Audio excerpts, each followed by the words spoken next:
찬송가 405장을 부르시겠습니다. 찬송가 405장입니다.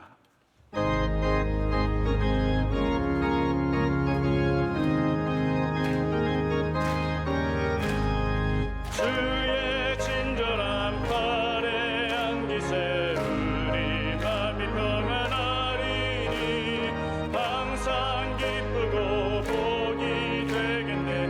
영원하신 팔에 안기세 주의 팔에 그 크신 팔에 안기세 주의 팔에 영원하신 팔에 안기세 날이 갈수록 주의 사랑이 그를 광명하게 비치고 천성 가는 길 편히 가리니 영원하신 팔에 안기세 주의 팔에 그 크신 팔에 안기세 주의 팔에 영원하신 팔에 안기세 주의 보좌로 나아갈 때에 기뻐 찬미 소리 외치고 겁과 두려움 없어지리니 영원하신 팔에 안기세 주의 팔에 그 크신 팔에 안기세 주의 팔에 영원하신 팔에 안기세. 오늘 우리에게 주시는 하나님의 말씀은 구약 성경 욥기 21장 7절로 16절 말씀입니다. 구약 성경 781면에 있는 욥기 21장 7절로 16절의 말씀입니다.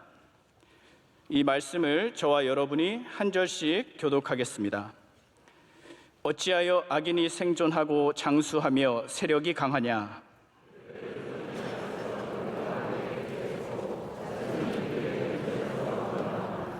그들의 집이 평안하여 두려움이 없고 하나님의 매가 그들 위에 임하지 아니하며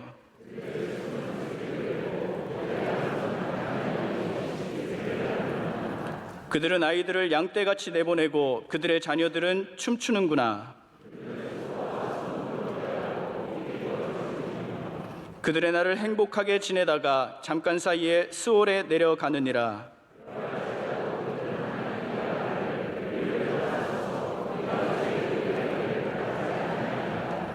전능자가 누구이기에 우리가 섬기며 우리가 그에게 기도한들 무슨 소용이 있으랴 하는구나. 함께합니다.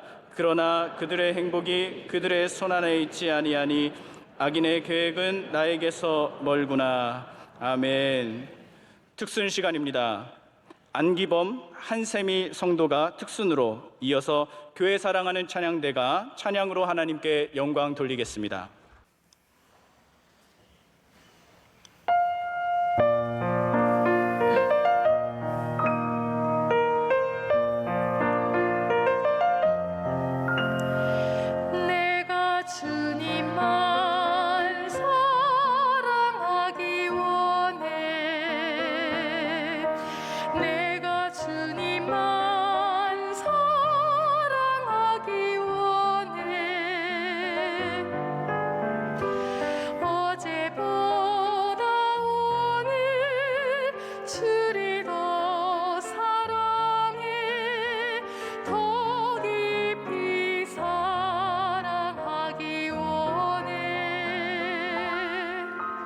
내가 주님만 찬양하기 원해.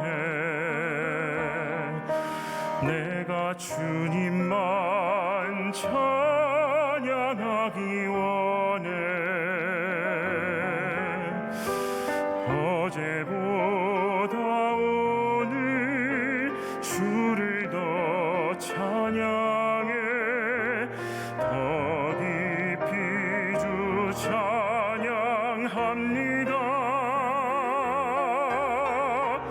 내 평생 사는 날 동안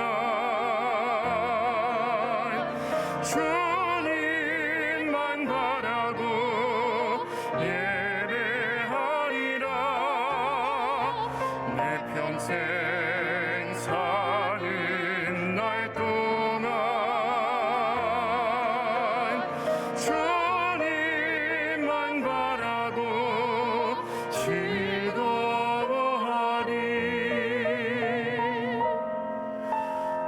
나 사는 동안 여호와 전에서 춤추고 노래하며 즐겁게 살길 원해. 주님의 사랑 안에서 그 그늘 안에 거하며 더 깊이 주 알기 원해. 내 평생 사는 날 동안 주님만 바라고 예배하리라. 내 평생 사는 날 동안 주님만 바라고 즐거워하리. 주님만 찬양하면서 주님만 즐거워하리. 주님만 사랑하면서 주님만 바라보리.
이제 말씀으로 은혜 받는 시간입니다. 담임 목사님께서 어찌하여 악인이 복을 받는가 지하의 말씀 선포하실 때 큰 은혜의 시간이 될 줄 믿습니다.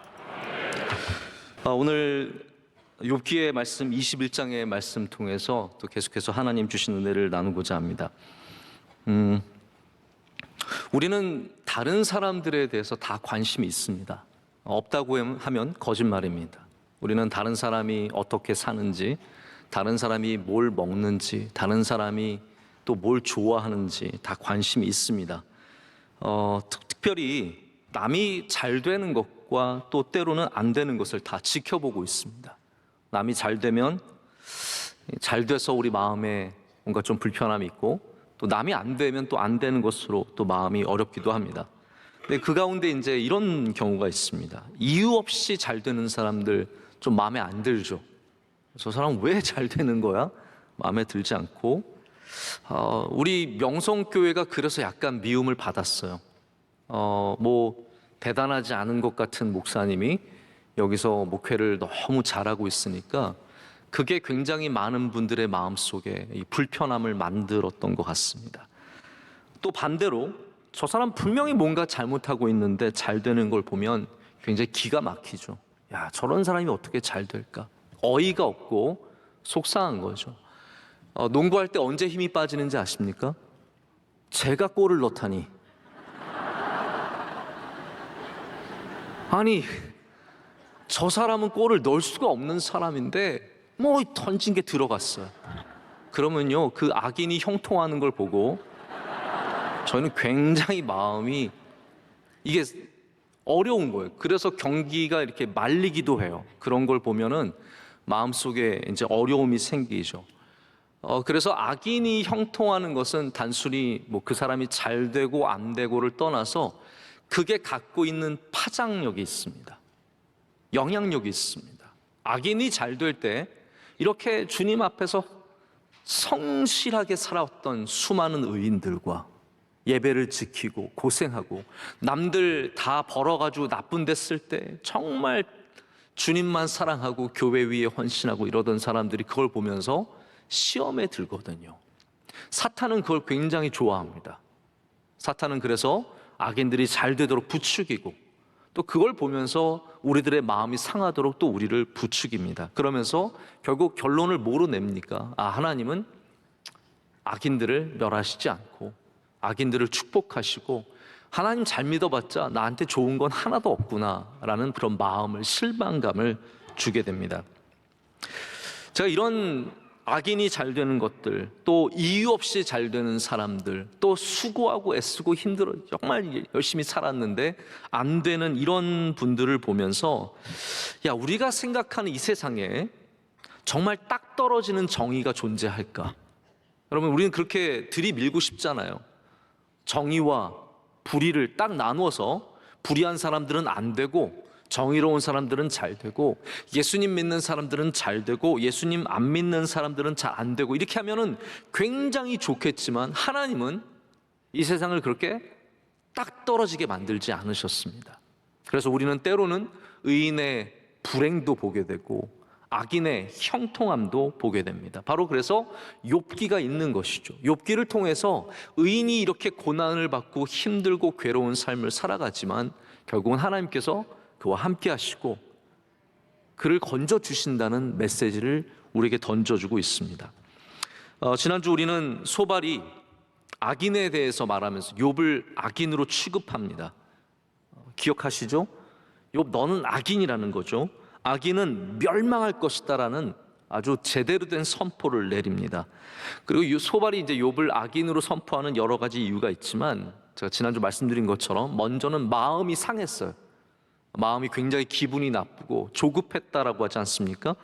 또 그리고 자기가 갖고 있는 지혜, 그리고 자신이 어떻게 보면 책을 읽고 경험을 하면서 한 지혜가 아니라 스스로 고백하기를 하나님이 내게 주신 그 지혜, 이 지혜를 통해서 욥을 악인으로 취급을 하고 악인으로 몰아세웁니다.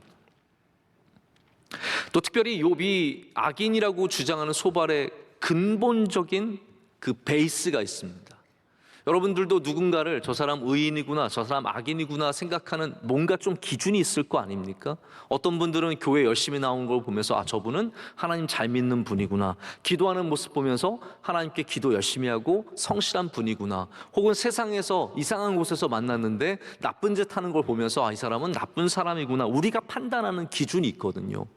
그러면 소발은 욥의 어떤 모습을 보면서 그를 악인으로 말을 하고 있습니까? 욥의 고난을 보면서 이 고난을 보니까 너는 빼도 박도 못하고 악인이다라고 정의를 내리고 끝까지 그 악인으로 몰아세우고 있는 겁니다. 근데 여러분, 우리가 당하는 고난이, 이 시대의 이 상황의 고난이, 그리고 그 고난이 절대로 영원한 것도 아닙니다.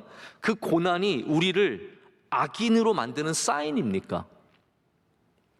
여러분, 사고를 당하면 악인이 되는 겁니까? 병을 얻으면 순식간에 나는 의인에서 악인이 되는 겁니까? 우리 자녀들 중에 어려움을 당하는 자녀가 있으면 우리는 순식간에 악인이 되는 것입니까? 자, 제가 이렇게 말씀을 드릴 때는 여러분은 아니라고 생각하실 수 있겠지만 사실 우리의 신앙 중에, 은연 중에 누군가의 고난을 보면 저 사람 뭔가 잘못했겠구나라고 짐작하는 것이 의외로 굉장히 많다라는 거예요. 누군가의 어려움을 보면서 아, 저 사람은 하나님께서 벌하시는구나, 그렇게 단정을 내버리는 경우가 얼마나 많은지 모릅니다. 여러분, 물론 우리 성경 안에 전체적인 그림을 보자면 악인들이 벌을 받게 되어 있습니다. 할렐루야. 의인들은 하나님께서 반드시 보상해 주시게 되어 있습니다. 이것이 성경의 전체적인 그림에는 그래요. 그러나 우리가 한 명 한 명을 보면 다윗이 얼마나 고난을 당했는데요, 바울이 얼마나 고난을 당했는데요, 수많은 고난 중에 우리는 의인이 고난당하는 것을 많이 보게 되고요, 형통한 사람, 여러분, 악인이 영원히 형통한 건 아니지만 아합과 이세벨 보십시오. 얼마나 행복하고 떵떵거리며 살았습니까? 둘이 금술이 얼마나 좋았습니까? 이렇게 정말 복들 다 누리면서 좋은 거 먹으면서 좋은 성에 살면서 그런 사람들 보면은 우리는 성경의 진리가 어떻게 되는 것인지 잘 헷갈리기 쉽습니다. 역사의 흐름 속에서 우리가 한 가지 고백할 수 있는 것은 저는 역사를 이렇게 쭉 보면은 제가 어려서부터 한 가지 생각해 본 게 있어요. 하나님께서 역사를 가만히 내버려 두셨으면, 우리 인간에게 역사를 맡기셨으면 이거는 방향이라는 게 없는 겁니다. 그냥 우연의 일치일 뿐이에요. 예를 들어서 뭐 전기가 발견되는 것도, 엑스레이가 발견되는 것도, 그리고 페니실린이 발견이 되어서 우리가 이런 질병들을 이겨내게 되고 다 우연인 것 같고, 그리고 히틀러가 진 것도 우연인 것 같고, 한국전쟁에서 우리가 이렇게 그나마 남한을 지켜낸 것도 우연인 것 같지만 사실 그렇지 않잖아요. 성경을 보면 나오는 그 하나님의 역사하심이 이 시대에도 일어나고 있다는 겁니다. 할렐루야. 이 시대에도 하나님은 역사하시기 때문에 우리는 아무리 역사적으로 볼 때 악인이 번성하는 것 같아도 거기는 망하는 거죠. 히틀러는 망하게 되어 있습니다. 잠깐은 승리했죠. 얼마나 많이 이겼습니까? 러시아 쳐들어가고 이탈리아 쳐들어가고 수많은 곳에서 승리를 하고 많은 곳에서 사람들을 잡아왔고 유대인 600만 명이나 죽이는 어마어마한 일을 해서 승리한 것 같았지만 결국은 권총으로 스스로 자살해 죽지 않습니까? 악인은 잘 되는 것 같아도 역사 안에서도 분명한 하나님의 또 다른 역사하심이 있습니다. 그래서 우리는 그거를 믿고 그래도 오늘 우리의 고난 속에서도, 우리의 환난 속에서도 이 말씀을 붙잡고 신앙을 붙잡고 지켜내는 거죠. 근데 여기 지금 욥의 상황이 어떻습니까? 욥의 상황은 고난 중에 있는 거예요. 고난 중에 있는 사람에게 욥의 친구들은 너는 고난을 당하는 거 보니까 악인이구나라고 계속해서 취급을 하고 있는 모습을 보게 됩니다. 근데 이제 오늘 말씀, 우리가 특별히 읽은 본문 말씀을 보면 욥이 거기에 대해서 아주 흥미로운 주장을 합니다. 그건 뭐냐 하면 반대로 주장을 해요. 한번 우리 말씀을 잠깐 생각해 봤으면 좋겠어요. 이렇게 말합니다. 7절에 우리가 다 본문을 읽지는 않습니다. 그냥 제가 설명을 해드릴게요. 7절에 욥이 말하기를 악인은 오래 산대요. 8절에 악인들의 자손은 번성한대요. 9절에 악인들의 집은 평안하대요. 10절에는 악인들의 짐승은 번성하고 11절과 12절에 악인들의 자손들은 많은 데다가 행복하기까지 해요. 그리고 13절, 이것도 참 속상한 부분입니다. 13절에 악인들은 고통 없이 편안하게 죽음을 맞는다고 말하는 겁니다. 악인들이 그래도 끝에 막 고통을 당하고 괴롭게 죽었으면 좋겠는데 이 악인들이 심지어는 죽을 때도 평안하게 죽어서 수월로 내려간다라고 말합니다. 자, 저를 보시죠. 욥의 친구들은 이렇게 말했습니다. 악인들은 멸망하고, 악인들은 저주를 받고, 악인들은 똥같이 되고, 완전히 악인들은 다 멸망하는 것처럼 얘기했는데 욥은 거기에 전혀 반대 얘기를 하는 거예요. 너희들 그렇게 말하지만 악인들을 봐라. 그리고 이것이 욥만 본 사실이 아니라 모든 사람들이 다 아는 사실이라는 거죠. 여러분들도 아시잖아요. 악인들 가운데 떵떵거리며 지금 살아가는 사람들이 얼마나 많은데요. 남 사기치면서 가끔 뉴스 보면은 정말 사기쳐서 돈 버는 사람들 이야기가 꼭 나와요. 뭐 이렇게 렌트카 해가지고 돈 조금씩 받아가지고 그걸로 굴리다가 나중에는 다 저당 잡혀서 다 뺏겨가고, 그 가운데 이 돈 한 사람만 돈을 어마어마하게 벌고, 걔네들 또 특징이 다 문신하고 있고요, 전부 다 등치는 크고요, 이런 악인들이 잘 되는 거. 그러면서 좋은 차, 비싼 차. 여러분, 젊은 남자가 비싼 차 몰면 한 번씩 의심해 봐야 됩니다. 아니 정말입니다. 젊은 남자가, 그리고 이렇게 좀 고상하지 않은데 멋만 부리면서 이 특징들이 있거든요. 제가 유튜브에서 가끔 댓글에서 보는 아주 명목이 정말 중요하고 핵심적인 말이 있어요. 관상은 과학이다. 저는 그 말을, 이게 뭐 기독교적이지 않기 때문에 이렇게 제가 받아들이진 않지만 정말 공감이 가는 말이에요. 그런 친구들 보면 하나같이 그 일수 지갑 같은 거 딱 들고, 네? 저 반바지에다가 이렇게 등치는 이만하고 꼭 여기다가 문신 새기고 이런 애들이 좋은 차 몰고 있으면 예? 그럴 가능성이 큰 거죠. 근데 여러분, 악인이 이렇게 많지만 오늘 말씀의 욥은 우리가 생각하는 것처럼 악인이 고통을 당하고, 악인이 죽음을 당하고, 악인이 다 망하지 않는다라는 거. 심지어는 죽을 때도 평안하게 죽는다는 거예요. 그들의 자손이 잘 된다는 거예요. 여러분, 이 말이 결국 무슨 말입니까? 이 말이 무슨 말이냐면, 너희가 생각하는 틀에 맞춘 공식은 이 땅에 존재하지 않는다라는 겁니다. 다시 말해서 악인들이 다 고난을 받고 의인들이 다 형통하고 이런 공식대로 세상이 움직이는 것이 아니라, 여기 나오지 않았지만 우리가 욥기를 통해서 고백하게 되는 것은 무엇입니까? 이 세상은 공식이 아니라 하나님의 뜻으로 움직인다라는 겁니다. 그래서 욥도 사실은 이제 틀 안에 있는데 우리 모두가 다 틀 안에 있거든요.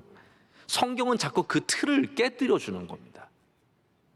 복을 빌면 잘 되고, 내가 와서 막 수고하고 애쓰면 거기에 열매가 막 맺히고, 이러한 당연한 틀들이 우리의 삶에 항상 적용되는 것은 아니라는 것을 성경은 가르쳐 주면서, 공식을, 제가 누누이 말씀드리지만 공식을 믿지 말고 하나님을 믿으라고 우리에게 가르쳐 주는 겁니다.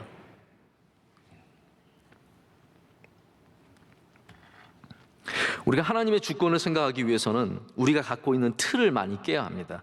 예수님께서 이 땅에 오셔서 가장 처음 전하신 말씀 중에 하나가 우리가 팔복이라고 부르는 말씀입니다. 여러분, 팔복은 어떤 말씀이냐면요, 유대인들이 수천 년 동안 자신들의 신학으로 곤고하게 아주 단단하게 굳어진 생각을 갖고 있었습니다. 그게 어떤 생각들입니까? 오늘 욥의 친구들과 거의 비슷한 생각들이에요. 그들은 물질을 누리고 있으면 하나님 앞에 의인이고 선한 사람이기 때문에 하나님 복을 주신 거라고 생각했고, 반대로 질병이나 고난을 갖고 있으면 하나님께 벌을 받아서 징벌을 받고 있는 악인이라고 생각을 했습니다.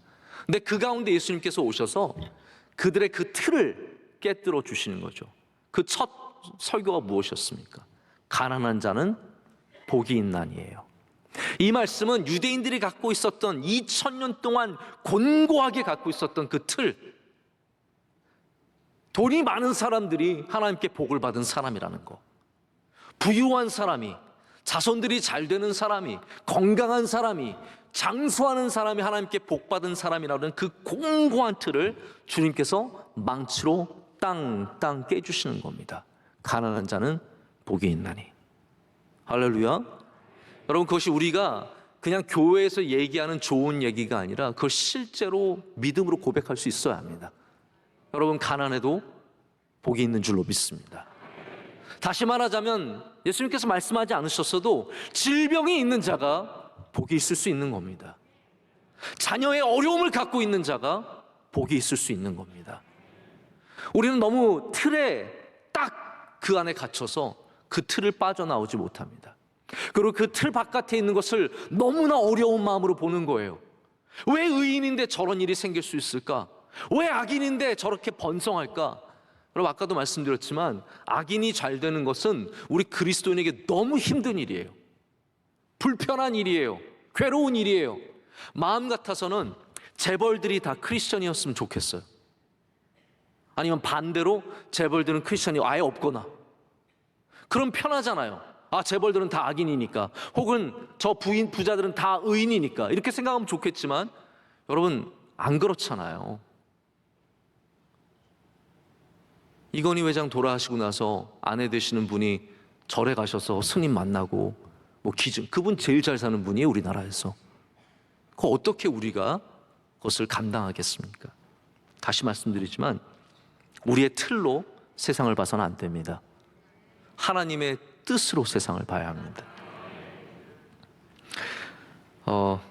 박웅현이라고 하는 분이 책은 도끼다라는 그런 책을 썼어요. 이걸 2권 써서 다시 책은 도끼다까지 나왔는데 제가 예전부터 좀 재밌게 봤던 책이에요. 근데 왜 책이 도끼냐? 이분의 이야기는 우리 안이 다 이게 마음이 굳어 있고 얼어 있다는 거죠. 책이 도끼가 되어서 우리의 마음을 깨준다는 거예요. 자, 다시 제가 이거를 바꿔서 말하자면 예수님의 말씀은 도끼입니다. 우리들의 틀, 우리들이 갖고 있는 공고한 그 틀, 우리 인간의 굳어진 생각들, 그래서 예수님은 그 가운데 우리에게 복을 다시 정리해 주시는 겁니다. 이스라엘 사람들이 생각했던 복이, 여러분 한번 생각해 보세요. 욥의 친구들이 갖고 있는 복의 개념과 얼마나 다르며 얼마나 발전했습니까? 이게 길면 한 2000년 정도 되는 시간이거든요. 짧아도 1000년이 되는 시간인데 욥의 때부터 이스라엘 백성에게 예수님께서 말씀하신 그때까지 생각이 하나도 안 바뀌었다는 거예요. 그때도 욥의 친구들이 야, 욥은 악인이야, 쟤는 고난을 당하고 있으니까 악인이야, 그 공식으로 나갔고요. 예수님이 오셨을 때 이스라엘 사람들도 똑같은 공식으로 돈 많은 사람이 복을 받은 사람이고 질병에 걸린 사람이 저주받은 사람이라고 생각합니다. 그래서 제자들이 예수님께 뭐라고 묻던가요? 여기 눈먼 사람이 있는데 이게 부모의 죄입니까? 그의 죄입니까? 제자들조차도 2000년 동안 내려온 그 생각에서 요만큼도 발전하지 못한 거예요. 저 사람 눈이 안 보이면 뭔가 죄가 있고 뭔가 그 집안에 죄가 있고 이 사람이 혹은 죄를 지었거나 라고 몰아세우는 거죠. 예수님께서 뭐라고 말씀하십니까? 틀을 땅땅 깨주시죠. 그 얼어있던 틀, 우리의 이 몸이 갖고 있는 질병과 하나님의 복을 직결해서 생각하는 그 틀을 깨주시면서 뭐라고 말씀하시냐면, 아니다, 부모의 죄도 아니고 그 사람의 죄도 아니고 뭐라고요? 하나님의 영광을 나타내는 일이라고 말씀하십니다. 너무나 다른 접근이라는 거죠.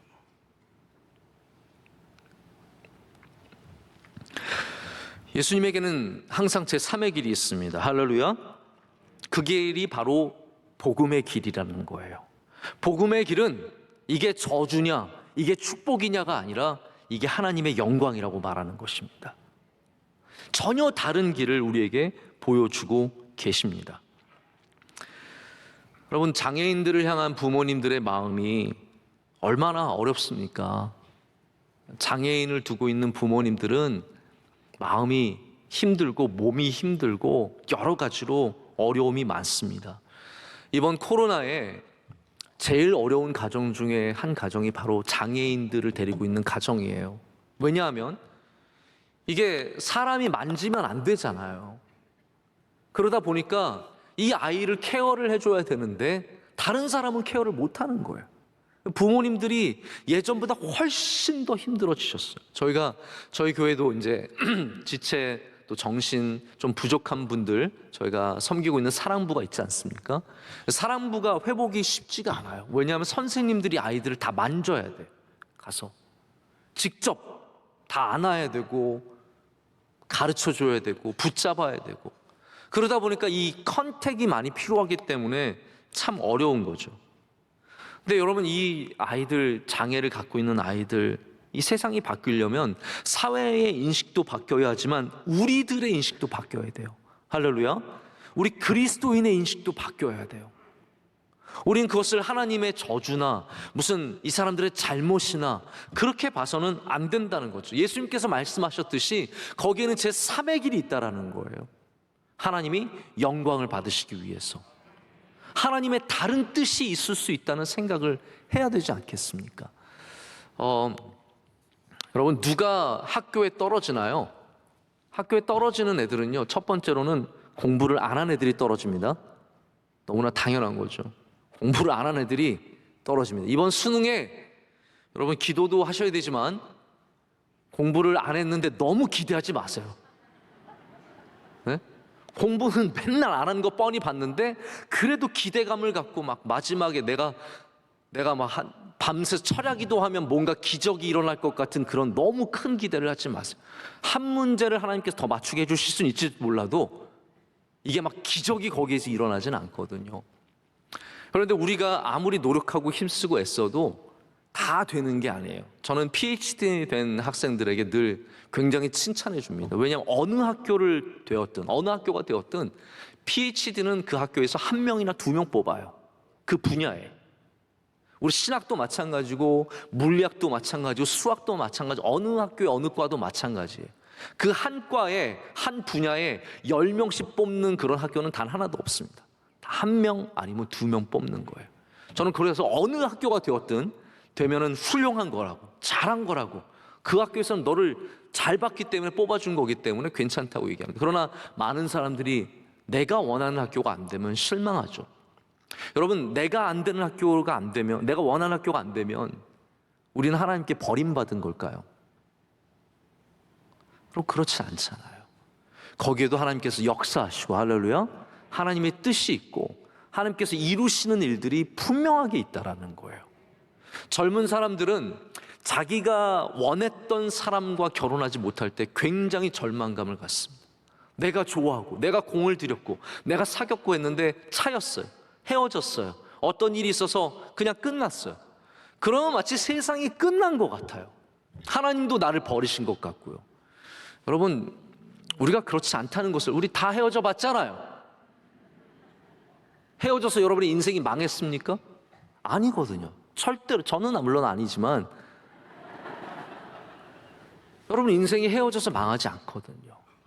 어려움 속에도 하나님의 뜻이 있다라는 것, 그것을 알아야 우리가 욥을 이 비난하는 친구들의 틀에서 빠져나올 수 있는 겁니다. 지금 욥은 그것을 위해서 우리에게 계속해서 강조하고 우리에게 가르쳐주고 있는 겁니다. 그럼에도 불구하고 친구들은 계속해서 야, 악인이랑 욥이랑 너랑 너무 닮았어, 이렇게 얘기하는 거예요. 이해가 가시죠? 내가 악인들을 아는데, 그리고 내가 너를 아는데 너무 닮았어. 그러니까 너는 악인이야 라고 말을 하는 겁니다. 결과적으로 본다면, 지금 현재 상황으로 본다면 욥과 악인은 구별하기가 참 어렵습니다. 왜냐하면 정말 고난 중에 있기 때문에, 큰 어려움 중에 있기 때문에 욥과 악인은 구분하기가 참 어렵습니다. 이것이 우리를 어렵게 만들기도 하지만 또한 겸손하게 만드는 일입니다. 왜냐하면 우리 모두는 진짜와 가짜를 구분하기가 참 어렵습니다. 우리는 진품과 가품을 완벽하게 구별해내지 못합니다. 마찬가지로 친구들도 그거를 받아들였어야 돼. 우리가 악인과 의인을 완벽하게 구별해내지 못한다는 사실을 알았어야 되는데, 이 친구들은 자기의 지혜에 도취가 되어서, 자신들의 지식에 도취가 되어서 우리는 충분히 구별할 수 있다고 생각을 하는 거예요. 그래서 너는 내가 보니까 악인이랑 너무 닮았기 때문에 너는 악인이야 라고 얘기를 합니다. 우리가 교회 안에서도 사람들의 모습을 보면서, 사람들의 삶의 모습을 보면서 조금 무엇과 닮았다고 해서 그렇게 분류해버리고, 그렇게 취급해버리고, 그렇게 상처를 주는 일들이 얼마나 많은지 모릅니다. 이러한 오해와 이러한 주장에 욥은 지금 진절머리를 내고 있는 거예요. 제발 더 이상 이거 하지 말자고 얘기를 하는 겁니다. 자, 여러분, 중국과 미국은 닮았을까요? 안 닮았을까요? 저는 근본적으로 중국과 미국은 굉장한 도덕적인 차이가 있다라고 생각을 해요. 동의하시죠? 네, 중국과 미국은 도덕적인 굉장히 큰 차이가 있습니다. 물론 그 안에는 당연히 기독교라고 하는 어떤 삶의 근간이 되는 정신 세계가 차이가 있기 때문입니다. 자, 그런데 어떤 한 학자가 중국과 미국은 사실 굉장히 닮았다고 주장하는 사람이 있어요. 미시간 대학교의 앵이라고 하는 교수, 이분 싱가포르 출신의 교수인데 스탠포드에서 박사학위를 받은 아주 유망한 그리고 유명한 정치학자입니다. 근데 이분이 책을 썼는데 어떤 책을 썼냐면 책 제목이 중국의 길디드 에이지예요. 제가 여기 좀 길디드 에이지라는 걸 설명을 드릴게요. 길디드 에이지는 언제냐면 미국의 19세기 후반을 말합니다. 19세기 후반에 미국이 길드 조직처럼 잘 짜임새를 가졌어요. 그래서 기업들은 막 성장하고, 그때 뭐 카네기, 우리가 잘 아는 락펠러, 유명한 그런 사업가들 있지 않습니까? 철강 사업, 뭐 철도 사업, 스탠포드, 이런 사람들이 어마하게 부를 쌓을 때 동시에 어떤 일이 일어났냐면 사회와 정치 속에서 어마어마한 부패가 일어나고 있었어요. 뇌물을 어마어마하게 주고받으면서 그 사람들 사업을 밀어주고 그런 일들이 있었거든요. 그걸 이제 길디드 에이지라고 마크 트웨인이 이름을 진 겁니다. 그때의 모습을 얘기하면서 중국의 길디드 에이지가 결국 뭐냐면 경제가 호황되는 것과 그리고 전반적인 부패라고 하는 이 모순이 함께 있는 중국 사회를 말합니다. 근데 이 앵이라고 하는 저자가 뭘 주장하냐면, 우리는 생각하기를 부패 지수를 따지고 보면요, 미국은 부패 지수가 전 세계에서 가장 낮은 나라 중에 하나예요. 제가 요즘에 우리나라는 어느 정도 되는지 모르겠어요. 중국은 부패 지수가 가장 높은 나라 중에 하나입니다. 그래서 뭐 공무원들이 어마어마하게 돈을 벌었고, 뭐 경찰서장은 진짜 말도 안 되게 부자이고 뭐 이런 그런 사회를 살았잖아요. 근데 어떻게 이런 중국과 미국이라는 나라가 닮아 있을 수 있느냐? 이 이야기를 이 책에서 얘기를 하는 거예요. 이분의 주장은 뭐냐 하면 미국은 발전된 부패를 갖고 있고 중국은 아주 초보적인 부패를 갖고 있다라는 거예요. 근데 제가 거기에 굉장히 공감이 갔어요. 미국은 로비스트라는 분들이 활동을 하면서 공식적으로 기업의 돈을 정치나 이런 쪽으로 흘려주는 겁니다. 그래서 그렇게 해서 성장한 기업들, 성장한 것들이 결국 어떤 문제를 만들어내느냐 하면 이걸 약으로 설명하더라고요. 이렇게 부패 속에서 성장한 것들은 운동을 할 때 남자들이 몸이 커지기 위해서 스테로이드라는 거를 사용을 한다고 합니다. 스테로이드의 문제는 뭐냐 하면 먹을 때는 몸이 막 성장하는 것 같지만 사실은 그 안에 장기나 이런 모든 면으로 어마어마하게 나쁘게 역할을 해서 뭐 50만 되어도 온몸이 망가져서 뭐 심장마비가 오고 이런 분들이 많을 정도로 굉장히 위험한 약품이에요. 그러니까 부패를 통해서 성장한 경제의 모습이 어떠냐, 이걸 얘기하는 거예요. 부패를 통해서 성장한 기업들은 스테로이드를 맞은 것 같아서 굉장히 몸이 크지만 위험한 순간에 완전 무너진다라는 거죠. 위험한 순간, 어려운 순간이 오면 다 무너진다라는 거예요. 그래서 미국도 어려운 순간이 왔을 때 리만 브라더스를 시작해서 경제가 한번 싹 무너졌던 것이고, 중국도 언제 어떻게 그렇게 무너질지 모른다라고 얘기를 합니다. 제가 왜 이렇게 말씀을 드리냐면요, 우리는 중국과 미국이 전혀 닮을 수 없다라고 생각하는데 닮아 있는 거예요. 다시 말하자면 우리가 생각하는 의인과 우리가 생각하는 악인들의 모습이 그냥 눈에 보이는 전부가 절대로 아니라는 겁니다. 그래서 의인이라고 생각하지만 그 가운데는 수많은 악인이 있을 수 있는 것이고, 반대로 저 사람 악하다고 생각하지만 하나님 앞에서 굉장히 의인일 수 있다는 겁니다. 자, 여러분은 기도하실 때 여러분에게 어려움을 주는 사람을 뭐라고 부르십니까? 저 악한 세력들 이라고 부르지 않았습니까? 그게 무슨 말이에요? 결국 악인이란 말이거든요. 악인.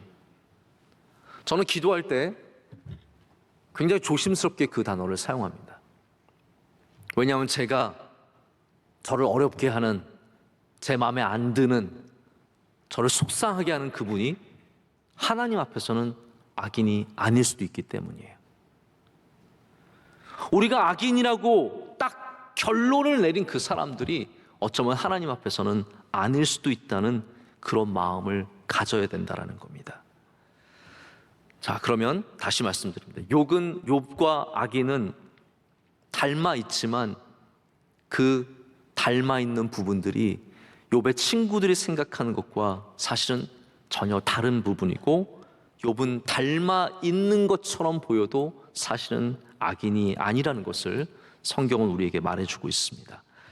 여러분, 고통과 환난, 요 잣대로 누군가의 악인됨과 의인됨을 판단할 수 없다라는 겁니다. 근데 욥과 악인이 결국은 전혀 다른 길로 갔죠. 악인은 우리 하나님 앞에서는 반드시 심판을 받게 되어 있습니다. 저는 그것을 분명하게 믿습니다. 근데 그것이 뭐 내 눈앞에서 막 죽는 그런 심판은 아닐 수도 있어요. 우리가 원하는 건 그런 심판이죠. 막 완전 망하는 거 보고, 짐 싸가지고 집에서 막 다 쫓겨나는 거 보고, 막 내 앞에 와서 엉엉 울면서 잘못했어요, 눈물 콧물 다 쏟고, 막 그 악인이 막 무너져가는 걸 통쾌하게 보면서 넌 나에게 모욕감을 줬어, 딱 그 한마디 해주고 싶은 거잖아요. 네? 얼마나 속이 시원합니까? 그러나 하나님께서 악인을 심판하시는 방식은 하나님의 주권이라는 걸 잊어서는 안 됩니다. 하나님의 뜻 가운데 하나님께서 마침내는 모든 심판 날에는 우리 모두가 심판을 받기 때문에 악인은 악인의 길을 걸어가게 될 것이고, 하나님을 사랑하고 예수 그리스도를 주로 영접한 사람들은 의인의 길을 걸어가게 될 줄로 믿습니다. 주님께서도 그것을 양과 염소로, 알곡과 가라지를 통해서 결국은 나뉘게 된다는 것을 우리에게 말씀해 주고 계신 거예요. 지금 아무리 저 염소가 때가 많아지고 되게 잘 사는 것 같고 훌륭해도 주님의 말씀에도 그것이 나중에는 결국은 갈려진다라고 말을 합니다. 또 다르게 말하자면 아까 전에 제가 말했던 앵 교수의 표현을 쓸 수 있습니다. 약물로 만든 몸은 반드시 무너지게 되어 있습니다. 세상의 잘못된 것들로, 악한 것들로 쌓은 탑은 반드시 무너지게 되어 있습니다. 할렐루야. 그거를 믿고 그것을 마음 가운데 위로를 받는 것이 우리가 해야 되는 일입니다.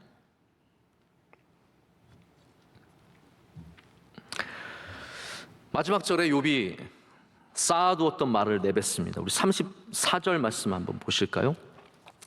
21장 34절 말씀 우리 다 함께 한 목소리 읽겠습니다. 그런데도 너희는 나를 헛되이 위로하려느냐? 너희 대답은 거짓일 뿐이니라. 아멘. 사실 위로도 아니에요. 지금 친구들은 계속해서 끊임없이 욥에게 가서 회개해라, 빨리 하나님께로 돌아와라, 네가 악인인 것을 인정해라 라고 하는데, 그래도 욥이 이것을 좋게 표현해서 위로라고 합니다. 하지만 이것은 헛되다라고 말합니다. 헛된 것은 금방 사라질 것들, 수증기처럼 안개처럼 금방 사라질 것을 헛되다라고 말합니다. 여러분, 진리는 결코 사라지지 않지만 거짓은 금방 사라집니다. 할렐루야. 이 세상에, 여러분, 이 세상이 저는 참 거짓이 너무 많기 때문에 우리가 참 깨어 있어야 된다고 생각을 많이 합니다. 할렐루야. 여러분 깨어있는 주님의 백성들 되시길 축복합니다. 그냥 듣고 들리고 사람들이 말하고 사람들이 휩쓸려가는 곳에 너무 끌려다니지 마시고 우리는 항상 주님 안에서 말씀 가운데서 깨어 있어야 합니다.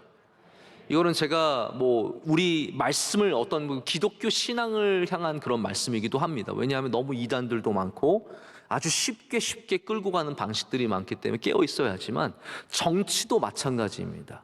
정치도 마찬가지고 사회도 문화도 마찬가지고 연예인들도 마찬가지고 이 세상에 거짓이 너무 많아요. 그래서 누군가가 잘못하고 누군가가 비난을 받을 때 너무 쉽게 거기에 같이 점프해서 같이 들어가서 돌을 던지고 그러는 것은 어리석은 일입니다. 새 치혀로 거짓을 만들어내고 그것으로 또 인기를 누리고 그것으로 대우를 받다가 사라지는 사람들이 얼마나 많은지 모릅니다. 저는 개인적으로 수요예배 때 이런 말씀 드리는 것이 죄송하지만 우리 교회를 향한 이 새 치어로 만들어낸 모든 거짓은 반드시 사라질 줄로 믿습니다. 저는 분명하게 믿습니다. 제가 다 보잖아요. 제가 명석교회 들어와서 다 봤지 않습니까? 이 정말 말도 안 되는 이러한 비난들과 그러한 만들어낸 말들이 너무 가슴 아프고 그런 분들이 너무 제가 가슴 아플 수밖에 없어요. 그러나 이 모든 거짓들은 우리 하나님 앞에서 다 무너지게 될 것입니다. 우리는 조금이라도 진실되게 말하기 위해서 눈에 보이는 것, 사람들이 말하는 것, 유튜브에서 사람들이 떠드는 것 그런 것들이 아니라 너무 그런 거에 관심 두지 말고 우린 영원하신 하나님을 더욱더 많이 바라봐야 할 줄로 믿습니다. 자꾸 그런 거에 여러분 젖어 있을 때는 다시 기도로 꼭 나가시길 바랍니다. 다시 말씀으로 꼭 들어가시기를 바랍니다. 다시 찬양 부르시고 말씀 들으셔서 여러분이 그 안에 영이 깨끗해지도록 자꾸 노력하셔야 됩니다. 그렇지 않으면 세상에 너무 많은 거짓이 우리를 지배하고 우리 생각들을 욥의 친구들처럼 그냥 눈에 보이는 대로 말하는 교만한 사람으로 만드는 것이거든요. 제가 이 한 가지만 더 말씀을 드리고 이제 말씀을 맺으려고 해요. 1692년과 93년에 매사추세츠의 세일럼이라고 하는 곳에서 마녀 사냥이 있었습니다. 마녀 사냥은 유럽에서부터 원래부터 있었던 것이고 이제 주술을 한다든지 어떻게 생각을 했냐 하면 누가 막 병에 예를 들어서 전염병이 돌죠? 전염병이 돌면 사람들은 병의 원인을 찾는 게 아니라 누가 주술을 부렸을까 그걸 찾았어요. 우리 마을에 이 사람을 미워하는 사람. 그러니까 이게 정말 마녀 사냥인 것이요. 합당한 이유가 있어서가 아니라 그냥 사람들이 입이 맞으면 그 사람 죽이는 거예요. 야, 제가 지난번에 쟤 나쁘게 쳐다보더라. 지난번에 저 여자애가 나쁘게 저 사람에 대해서 말했는데 저 사람 집에 병이 났어요. 그러면 저 여자는 마녀야. 그래서 우르르 몰려가서 그 사람을 끄집어내고 그냥 처형해 버리는 겁니다. 근데 세일럼이라고 하는 매사추세츠에서 30명의 사람들이 마녀로 재판에 들어가서 다 유죄를 선고받습니다. 30명이에요, 30명. 그 중에 몇 명이 교수형을 당하냐면 19명이 교수형을 당합니다. 다 마을 사람들인데. 여자 아이들. 어떤 아이들이냐면요, 약간 정신적인 문제가 있어서 정신병 가지고 그거 가지고 좀 소란을 일으킨 아이.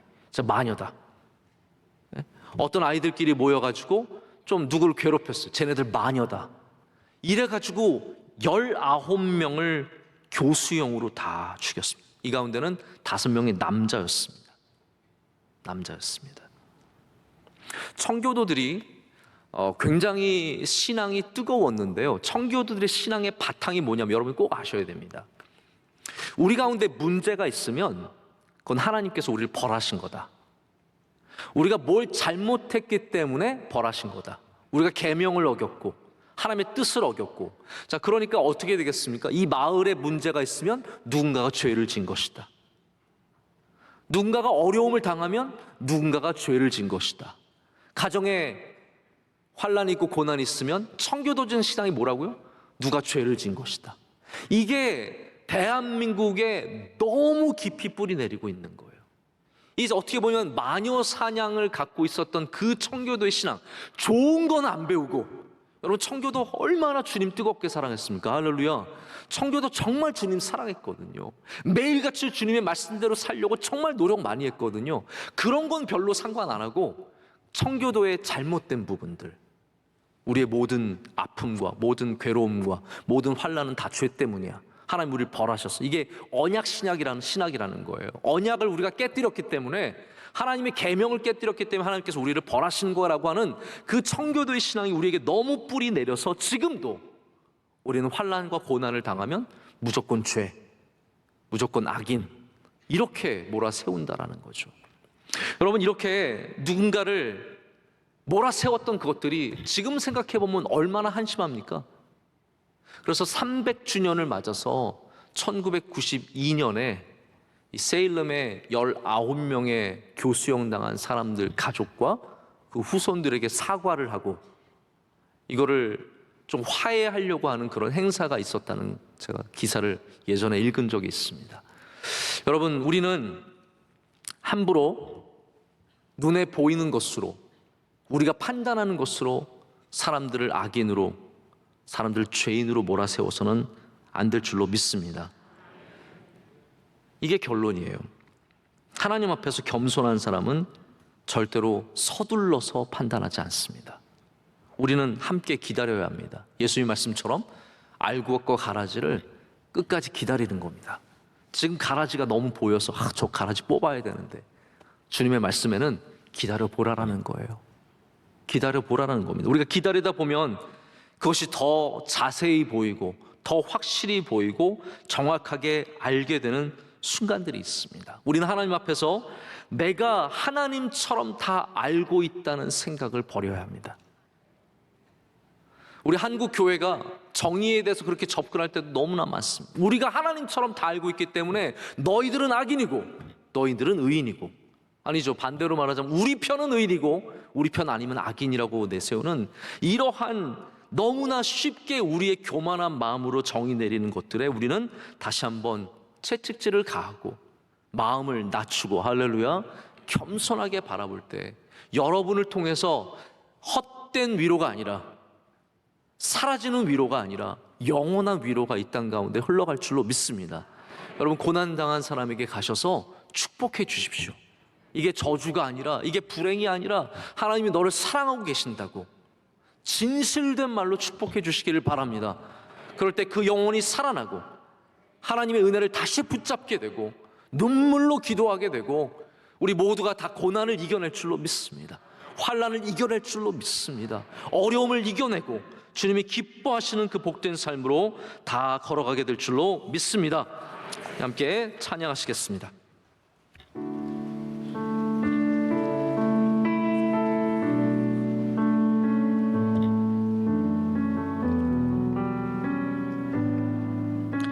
화려하지 않아도,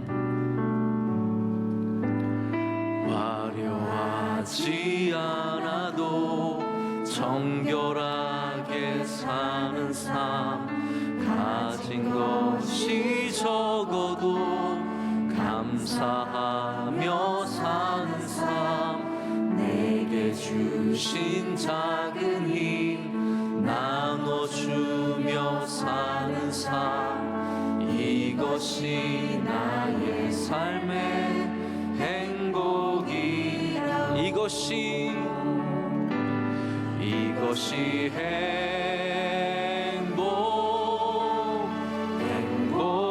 행복이라오. 세상은 알 수 없는 하나님 선물, 이것이 행복이라오.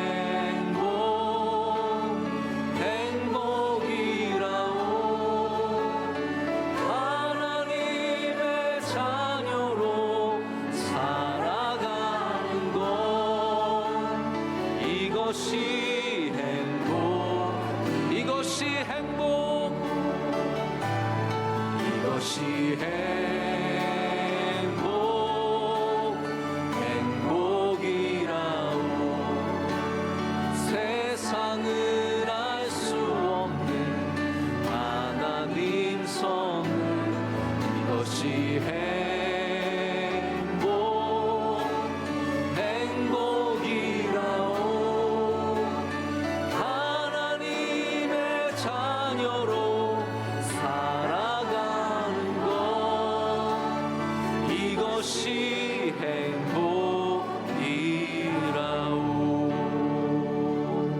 이제는 우리 주 예수 그리스도의 크신 은혜와 하나님 아버지의 영원하신 사랑과 성령님의 역사하심과 인도하심이 주의 말씀을 붙잡고 다시 겸손하게 진리의 말씀에 귀를 기울이며 나가는 주의 모든 사랑하는 백성들 가운데 이제로부터 영원토록 함께 하시기를 간절히 축원하옵나이다. 아멘.